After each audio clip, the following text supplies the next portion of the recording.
do they say? Fail forward. You're not going to get it right on the first try, right? And it just sounds so simple, but don't give up. Don't give up. You have to do it. I always say that if you're going to create content, especially content creation, if you're going to create content, right, do it as though no one's ever going to watch it, right? So can you create this content and do it to the best of your ability with 0 views?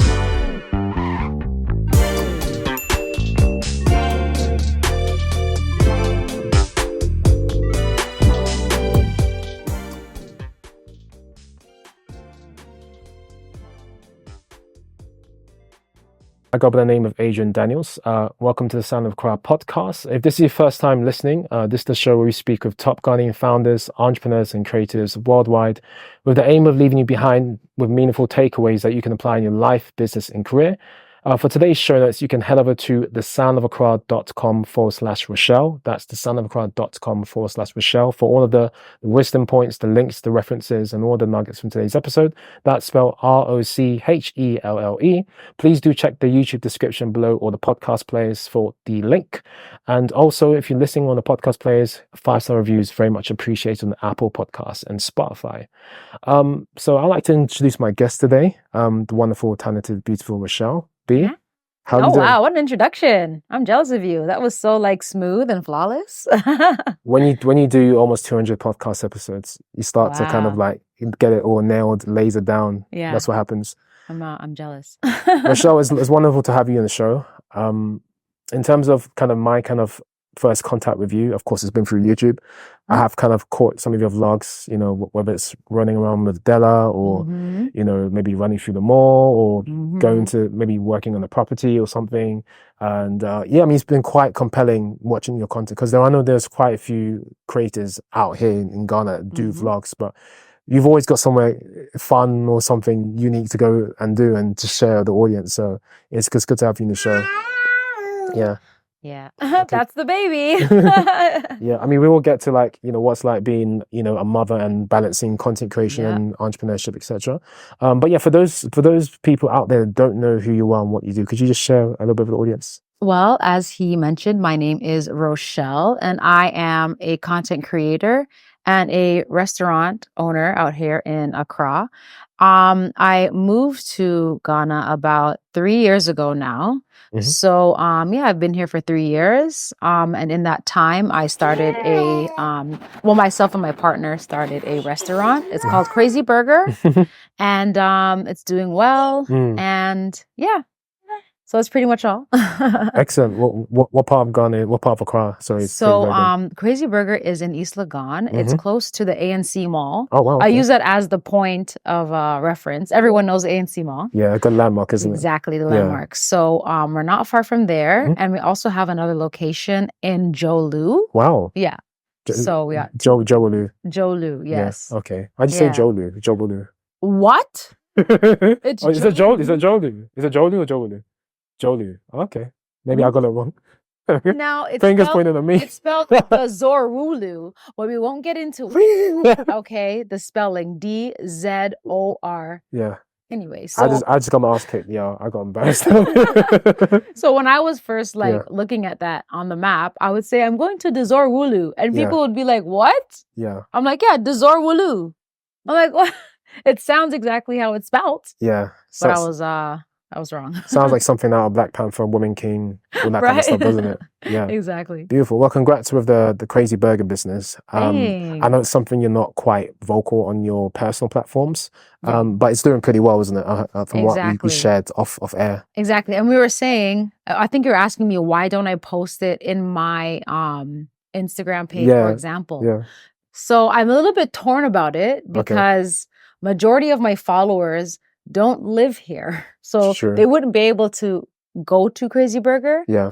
And I guess as an entrepreneur, I have myself as a content creator and I do other things as well. So that's not my primary source of business for myself, right? Yeah. So it's choosing between putting Crazy Burger at the front of my personal page or putting myself, which I am the contents, I promote my blogs and my my videos through my Instagram. So I guess I just want to choose what the Instagram is going to focus on. Makes sense, yeah. But I do integrate promoting the burger spot on my page as well. Okay.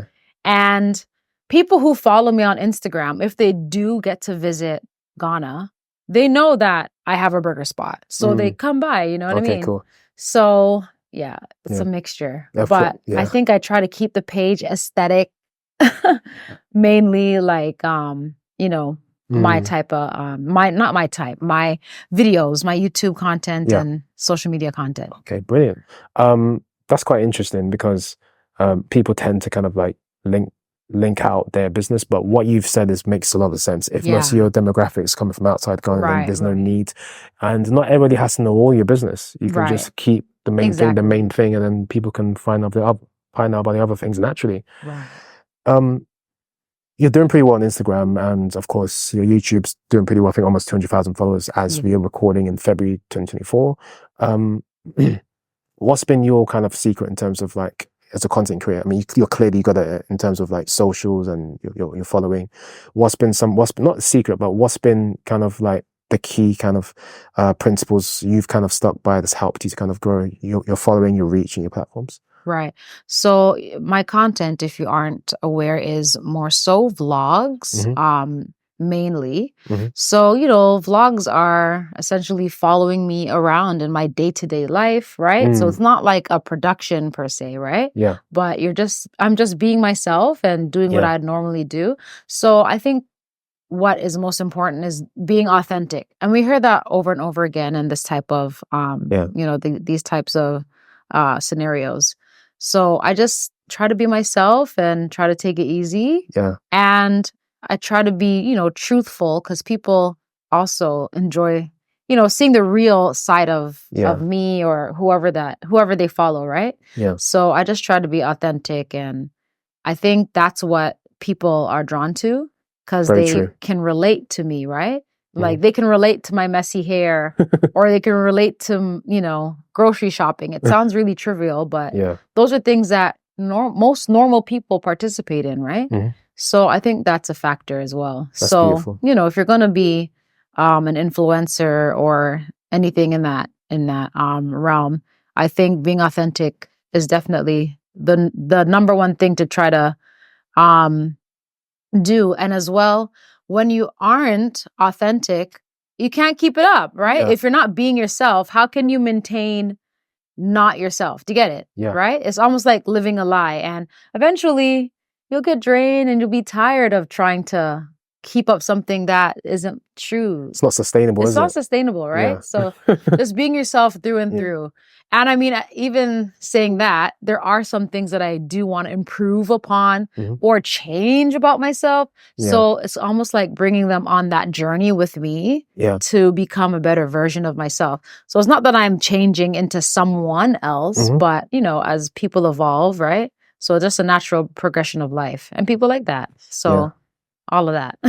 That's wonderful. I think you're right, because you see other creators in this space, at least maybe in Ghana, at least, like Miss Drew, Della, you know, when you see their vlogs, they don't just share the highlights, they share the downs and you know, the bad stuff that they go through. Exactly. And people can relate to that. And it's like you're going on a journey with them. And if it's just highs, it feels artificial. It doesn't really feel organic. It doesn't resonate. Yeah. Because, you know, we look at some people's maybe Instagram profiles and it just looks too perfect. Like you want to see people like, you know, with a chip in your eye in the morning, or that morning look, you know, people want to see that, because if it's just too perfect, then it's like, people start to question, are you even real? Right, you know? right. I guess it's that kind of thing. And how long have you been vlogging for?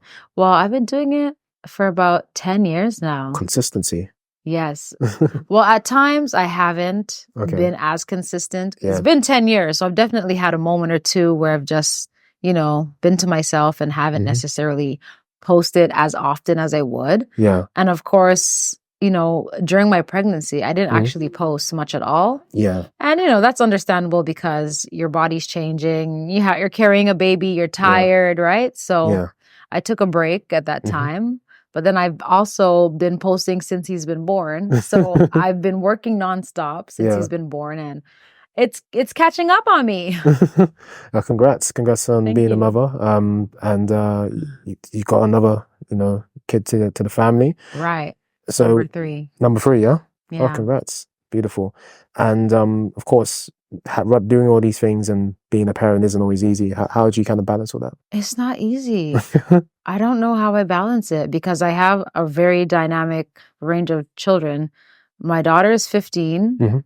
My son is 11. Mhm. And then I have a newborn. Mhm. Those are 3 totally separate categories Yeah. of stages of life, Yeah, it is, right? yeah. So you got the teenager transitioning into a young adult. Yeah, Then you got the boy yeah. who's transitioning into being a teen, but not quite. But Mhm. he's not a baby anymore. He's not a kid anymore. Mhm. And then I got a newborn baby that I'm talking goo goo gaga to. So, right?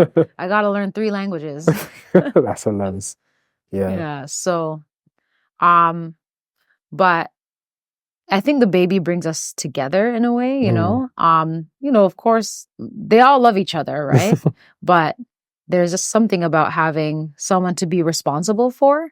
For my older kids, they enjoy being responsible and helping Yeah. and being helpful and taking care of, you know what I mean? Yeah. A person. So I think that it brings us together as well. Yeah. Yeah. Okay, and how's it impacted how you've had to organize or manage, content creation, entrepreneurship, and your partner and things like that, time with your partner? Yeah, I'm just tired, man. Just tired. That's how I'm managing.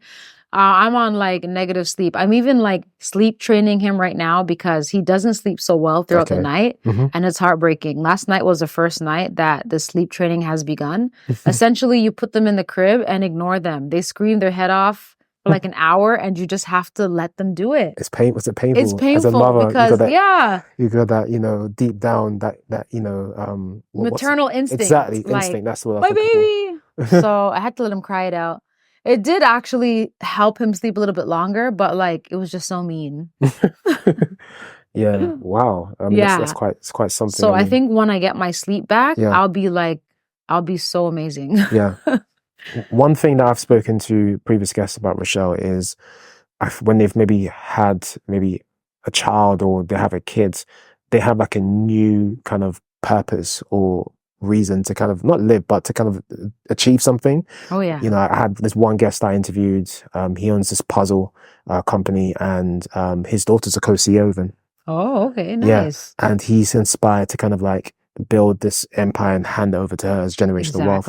So when you've had kids, or even your most recent newborn, beautiful newborn, have you been kind of inspired to, oh, look, since this kid's arrived or this child's arrived, I think I want to do something even greater. I want to do this and do that. Yeah. Yeah. Talk us through that. When I first got pregnant with my daughter, which was 15 years ago, that's exactly how I felt. Like I went from child to adult immediately. Wow. I was 19 when I got pregnant. So yeah, I was a kid one day and then I was like, what? I'm having a baby? No time for foolishness, So I always had building an empire on my mind, earning more money, making more money, getting the bag, right? So that was always just something that just came natural to me since becoming a parent, Beautiful, yeah. And that's also, the inspiration behind Crazy Burger, aside from wanting to bring something different to Accra, I wanted to have something I could actually leave like an empire I could leave my child, Yeah. I would love for Crazy Burger to be like McDonald's. Imagine like McDonald's CEO's children.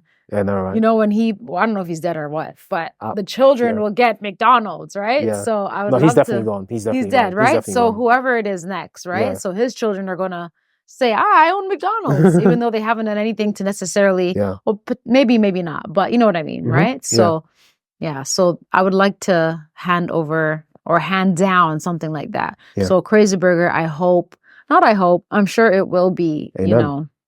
that type of empire that will be more than enough to share between 3 children, right? So yeah, and it's quite interesting restaurant field to go into, because I think now like you got like Burger King in Accra, and you got like, I think there's another burger chain in Accra. I can't remember the name. I think it starts with C, but there's not many. So I think you still have an opportunity to play here. Room to grow for sure. Exactly. Yeah, and we want to expand outside of Ghana, you know. So Africa, right? Yeah, Africa. So it's a big playground, right? So there's tons of opportunity right across the board. Yeah. Yeah. So beautiful. And have you managed to leverage your, let's keep talking about Crazy Burger, if that's okay, a little bit more. Have you managed to leverage your influence, like in terms of your following, your platforms, to kind of raise awareness in maybe a little bit? Yeah, I have, but I also wanted Crazy Burger to speak for itself. You know what I mean? I didn't want it to be something where you came because of an influencer. I just wanted you to come to Crazy Burger just because it's a good burger. You know what I mean? And remember it because it's a good burger. So I guess in a weird way, maybe that's part of why I don't turn my personal profile into a burger page. Right? Burger page. If you get me. Right? I talk about it all the time in my content that I create. But my page, I just feel like if you know Crazy Burger, it's not because of me. It's because someone told you about it and you tried it and you love it. Right? So I want Crazy Burger to speak for itself, right? Beautiful. I don't want it to be this kind of gimmicky extension of an influencer, right? Yeah. You know, influencers are always selling stuff. Sometimes it really feels like influencers are selling stuff. It just feels like they're selling stuff, right? So I just didn't want to necessarily make that the reason why Crazy Burger is successful, because I'm selling. It's authentic, isn't it? Right, it's super authentic. Yeah. So when I first started, it did well, and it had nothing to do with my promoting it per se.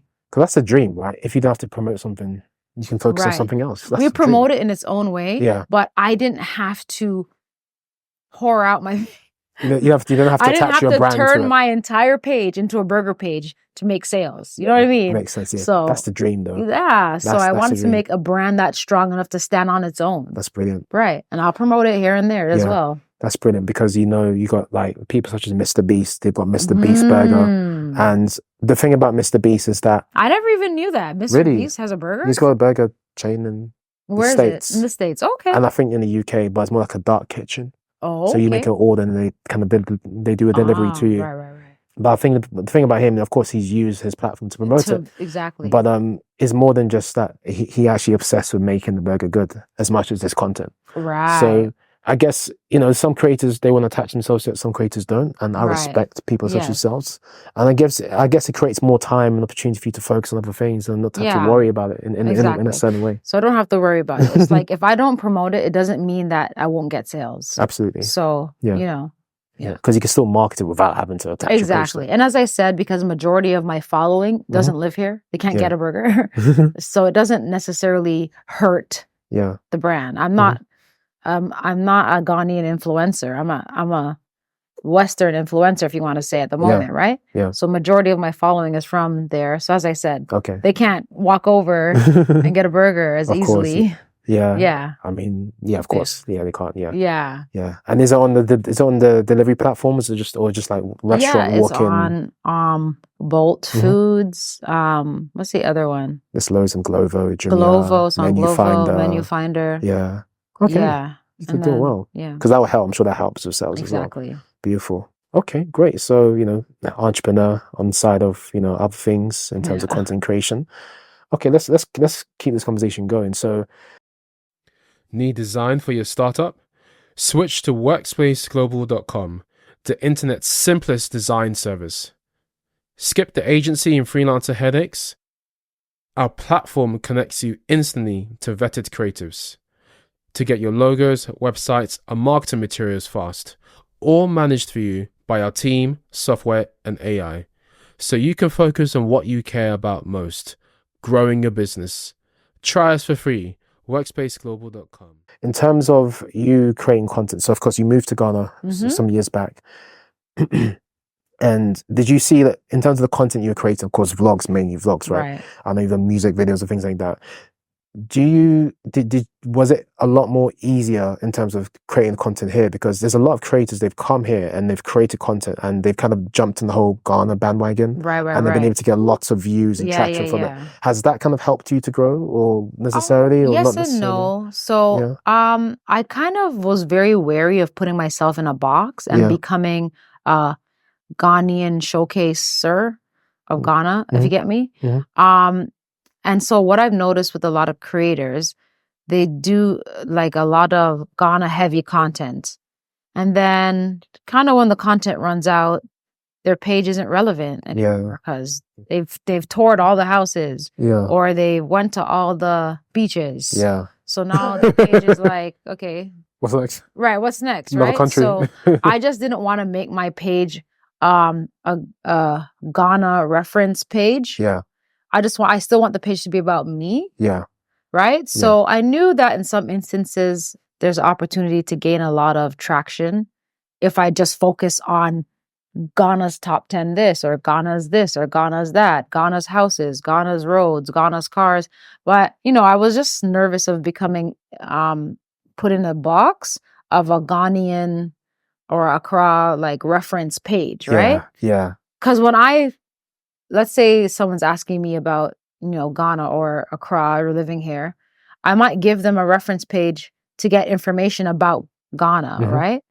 But if you ask me for any other content from that person, I don't really know. Like, I wouldn't really necessarily recommend you for anything else. I only know you to talk about things in Accra. So I'm only going to look at your page because I want information about Accra.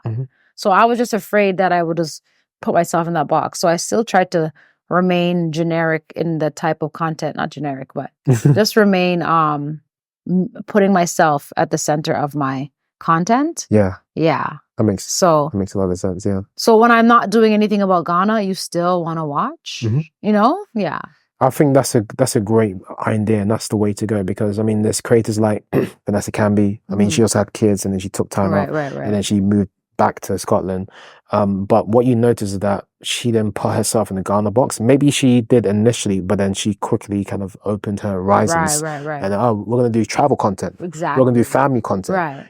So I think when you have a lot more content boxes to kind of put yourself into, it kind of helps you to kind of like not put the limits on content creation. And I think I've noticed you've done a little bit of that. Like for example, you got a vlog where maybe shop in the UK or something like that. So you don't limit just to Ghana. And I think that helps you to kind of tap into other audiences as well, doesn't it? Yeah, and if I want to like pivot, it's easier to, change directions, right? Beautiful. If I wanted to. Beautiful, So, Beautiful. So, I mean, of course, before you came to Ghana, of course, you were content creating and you were doing some stuff. What would you say is some of the challenges in terms of being an entrepreneur, being a creator here compared to like the West? Like, being a creator here in Ghana? Well, I guess the type of content I create, I vlog, so I am the content. So no matter where I go, I can make a time of it, So for me, there hasn't been any really big challenges. But let me get back to you on that question. I'm sure something will come up. That's fine, no problem. Okay, cool. So that's quite an interesting one. And look, business side of things, you experience challenges? On the business side, I mean, of course. Any kind of business, not necessarily Crazy Burger, just but anything. Anything. So it's such a catch-22 living here in Ghana. I love living here in Ghana. I promote definitely relocating and, coming home. This is, where we're truly from. And, I definitely promote that. But at the same time, there are other challenges that I've been, in my experience that have been shocking. And unfortunately, it's the whole country, seemingly. So I can't even say it because it sounds so mean. Is there anything you can share that's not very political? Oh, no, it's just that, you're, coming from the West, we're so used to efficiency and high level of service. Okay, high so customer service. I mean, that's ironic because you have a restaurant. Exactly. So hopefully you can address that. Yeah, but not just in restaurant customer service. I mean, in any service that you can acquire, something will occur that will shock you. You know, professionalism isn't quite where it should be. I feel in Ghana, and it's just everywhere you turn. Everything you do, interactions with people who are providing services. There's always such a large room for improvement, and it can be just very frustrating. Things take longer, right? You have to do things more than once. You have to be there if let's say I'm not a plumber. I have to be there with the plumber, instructing the plumber. I'm not an electrician. I have to be there with the electrician to see what he's doing, to tell him what to do. And they're getting paid. And they're getting paid. They're getting paid. So those are the types of things that are very frustrating. And you actually have to know more than the professional who's providing the service. Sounds funny, doesn't it? Does it sound funny? So those are the challenges of living here in general. Thank you. And I just definitely know that, that gets to a lot of expats. Yeah. It can eat away at you. Yeah. Beautiful. Imagine just everything at 90%. Yeah. Nothing's at 100. Everything's at 90. And that 10%, it just drives you crazy. Oh, perfect. I'm laughing because I've experienced exactly what you're talking about in so many different ways. Like I've heard this saying all throughout life, good help is hard to find. That is the definition of living in Ghana. Good help is hard to find. Yeah, trust is like the greatest currency, I've also heard. Oh, yeah. Yeah. So it is really difficult to find a team, a solid team you can depend on. You go through a lot of people. Yeah. Well, thanks for being transparent. I mean, as good as it is, of course it does have its downs. I mean, any country has its ups and downs. Every country has its ups and downs. So we don't want to just put Ghana necessarily in the bad light because we love Ghana. Exactly. But of course, there's realities. It is reality. Trying to get things done here. Yeah. That's the challenges, as you asked me, the challenges of living here, right? Yeah. So those are it. But at the same time, everyone's super friendly. It's very, very, very safe. That's probably the number one thing about Ghana is the safety. Yeah. The environment is cool. It's warm. I love the weather and all that type of stuff. So, as much as I have those complaints, I still wouldn't choose anywhere else to live. Yeah. So I'd still live here. Beautiful. That's quite interesting. Because I have spoken to other creators and other entrepreneurs and who've come here or live here or still live here, and there's been a point where they've been this close to moving back to the country. Yeah. Have you been in that position where, okay, I think I'm going to pack up my bags and go back to Canada? Never. Wow. You've just kind of put your power through, pushed through. Yeah, I live with that because I know why they would say that. I get it. I know why they would just want to go somewhere where everything's super convenient and interactions are super smooth. Yeah. Right? And everyone understands you. I'm not talking about the English language. I mean, understands you, right? Because everyone here speaks English, but that's not the issue. Yeah.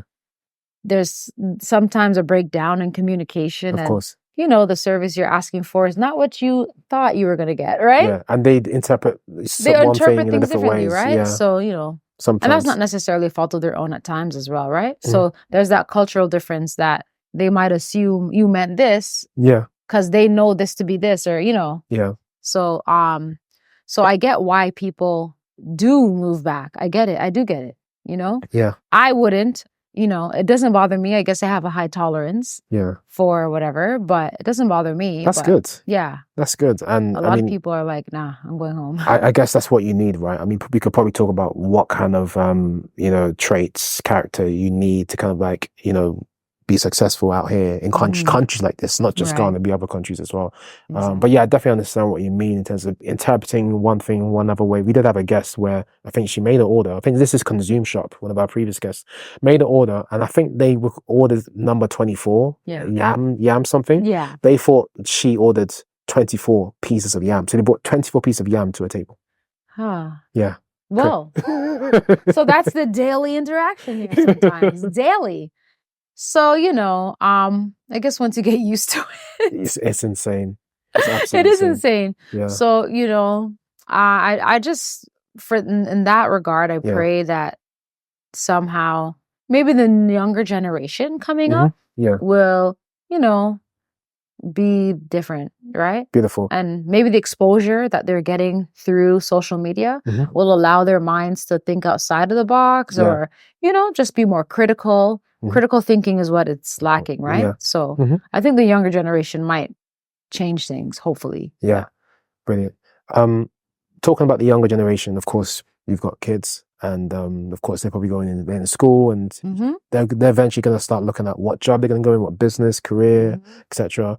What does that look like for you? Because of course, maybe generational wealth is something you're going to build, and also, of course, you're raising kids here in Ghana. I mean, if you're from Canada, you probably had a different upbringing. Yeah. What does that look like for you in terms of what maybe the direction you want your kids to go in and the environments that they're in? Like, do you see them going to a certain field, or are you trying to push them into a certain field, or you let that kind of naturally take its place in the environments that they're in? If that makes sense. So right now, I mean, there's a lot of people making money online, right? Whether it be drop shipping or white label selling products. There's this other one. I can't remember the name of it. It's going to come to me. What is it called? Affiliate marketing, right? So you got all these ways to make money online. And I personally don't know what fields are going to be left in terms of jobs that people can work at in the near coming future. True. With AI coming scary, up. Isn't it? It's scary. Definitely scary. I was looking at a video. AI is running a McDonald's. There's no humans in a McDonald's somewhere in the States. It's an AI operated McDonald's. That's crazy. No humans. Yeah. Right? I think Amazon Fresh is almost up there. Right. Amazon Fresh, right? So it's getting there. And I just don't see where people are going to go to school like we used to and work. And even in Toronto, the Uber drivers, they're all doctors from other countries. It's true, right? You get a lot of people driving Uber with master's degrees or whatever. They can't get a job. There's no jobs. Yeah. They're doing Uber. You have to create your own job, right? Isn't it? So imagine you spend all this money getting an education. Yeah. And you got to pay that money back. I know, right? And you're not even working in the field you expected to be working in because, you know what I mean? So that being said, I want to, but I do actively challenge my children right now to dabble in this online world of making money, right? And they're smart and like, I don't know how to use a computer as well as my children, okay? I asked them like, Naomi, can you show me how to use this app? Like they're telling me how to use it. Like, no, Mom, this is what you do. And I'm like, damn. So I don't see why they can't figure out how to make a website. Yeah. How to code, like, how to do social media marketing and all that type of stuff. Make an Instagram and sell something. You know what I mean? So I'm definitely more on the side of that they'll be entrepreneurs and it's just unlikely they'll work somewhere like that. You know what I mean? That makes sense. I mean, I guess that comes from your experience as well. That comes from my experience. And yeah, I just think entrepreneurship is just the way to go. You know, I like school for the purposes of discipline, of waking up early, getting your stuff together, doing tasks like you get homework, you finish the homework, you return it. So those are healthy habits that to me is all school is good for. You know what I mean? So they do have to go to school for that. But I mean, and even like I think about how much pressure the Black community, not the Black, what should I say? Like our parents coming from other countries, coming to the West, they put such high value in school. But if you say you're doing something entrepreneurial, it's just so foreign to them. Yeah. And they don't get it and they don't like it, Yeah, because they're so used to like the traditional go to school, roots. be doctor, lawyer, or whatever, right? Yeah. So when you're doing an entrepreneur, something like that, they don't get it and they don't feel comfortable about it. Yeah. You know, when I first told when I was doing YouTube, my parents were like, what? YouTube? Right? So it just doesn't feel, they don't have a sense of pride to call their friends and tell them, yes, my daughter's a YouTuber. You know, it doesn't sound as good as my daughter's a doctor. I know, right? Yeah. But the ironic thing is that some of these creators can make more money than the doctor. But it's not always necessarily about money. It is, But I mean, but we know that for sure. Yeah. But parents just can't accept that they're telling everyone, my daughter's a YouTuber. What the hell is that? So for a while, I feel like my parents wished they could tell their friends, my daughter's a doctor. You know, it's the easier explanation. It is an easy But how do explanation. people understand a YouTuber, Yeah. right? Yeah, I totally can relate because I didn't just do business management at university many years ago. I did music technology, so I used to be like a music producer, and my parents didn't understand. But then down the line, when I start to win all these awards and start to perform at different places, then they're like, "Okay, we get it now." Right. It took them a while. Yeah, but yeah. and the radio thing as well. So yeah, definitely get it. Rochelle, it's been an amazing conversation. I've enjoyed Thank speaking to you. you. What would you give in terms of tips for people that maybe they have personal brands or they're content creators or they're entrepreneurs and maybe they want to do it in an environment like Ghana, Africa, or maybe they're out there in the States, in the UK or Europe. What kind of general tips would you give to them? Go for it. It seems like such a simple concept, but we spend a lot of time thinking about doing it and thinking, but all that time wasted thinking you could be doing it, So what do they say? Fail forward. You're not going to get it right on the first try, right? And it just sounds so simple, but don't give up. Don't give up. You have to do it. I always say that if you're going to create content, especially content creation, if you're going to create content, right?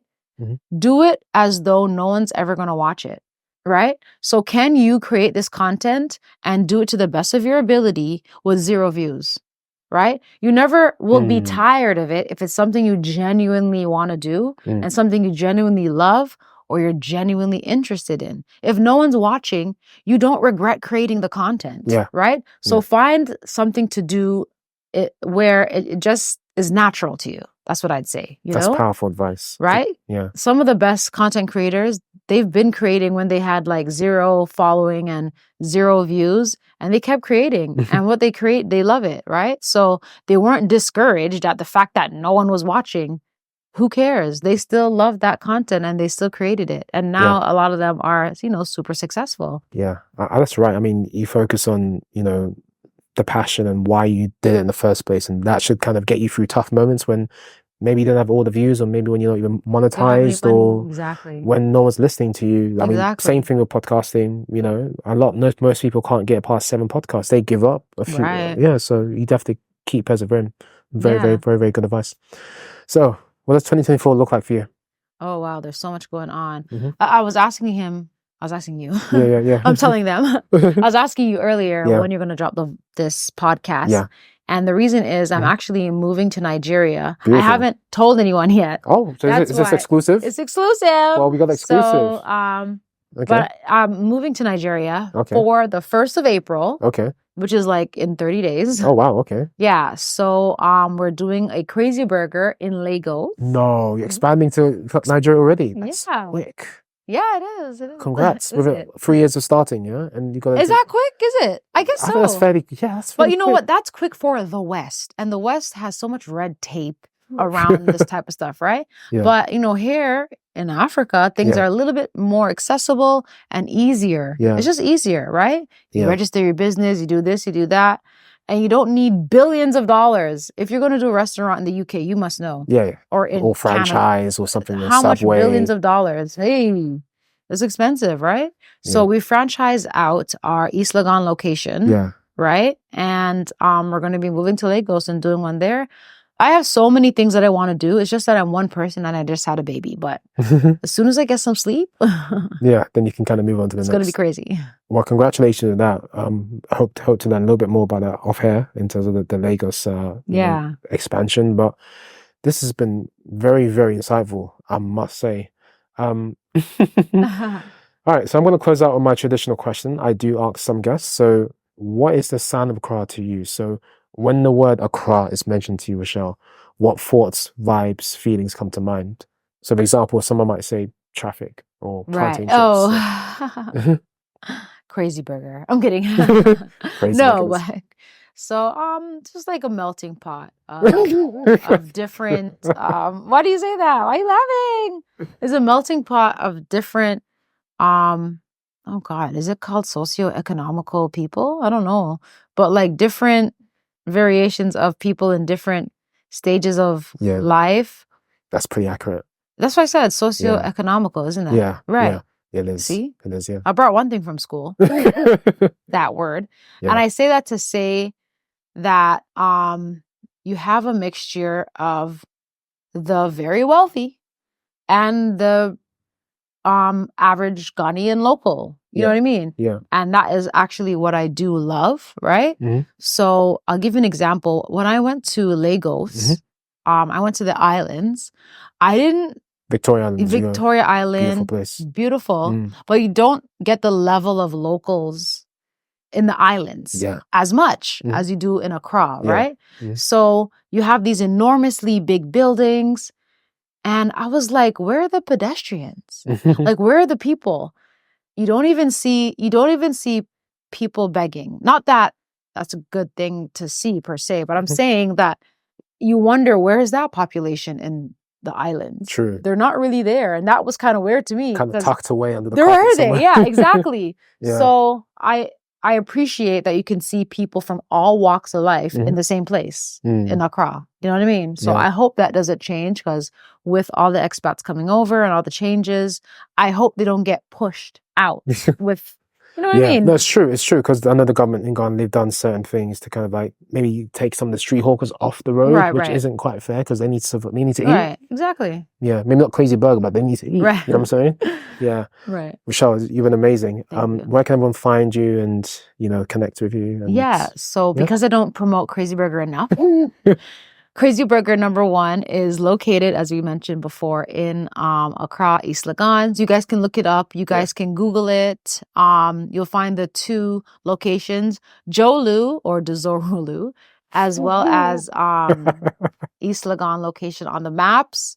You can also call us. We do deliveries, or you can find us on Bolt, on the app, menu finder. Shout out. And what's the other one? Glovo. There's so many. We also have a website you can order from, right? It's crazyburgergh.com.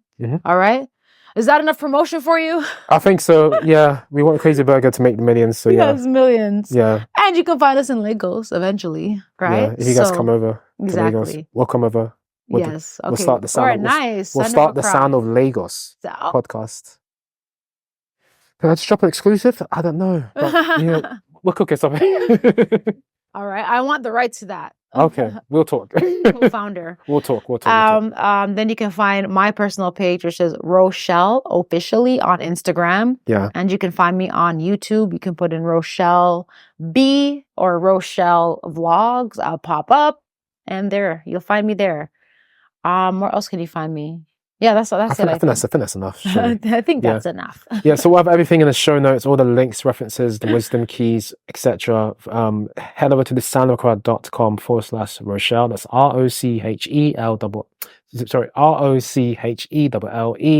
Check the podcast description below, the YouTube description below. You grab all the links in the socials and Crazy Burger links. And let us know what you thought of this conversation. Get in the comments. Maybe me and Rochelle might do like a live or something, depending on how this conversation goes.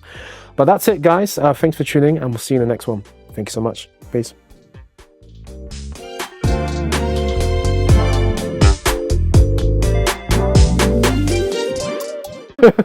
How did you think the conversation went?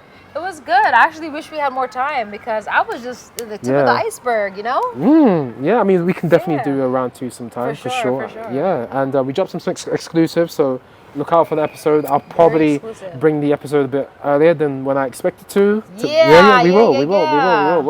Yeah, we'll actually do that. So thank you, guys. I hope you guys look out for it. I'll tag Rochelle in this video right now, so you guys can go check out her personal page. And Kofi, we're talking to you. Thank you for making this happen. Thanks, Kofi. This is why you've been in my DMs. Set me up. All right, guys. Take care.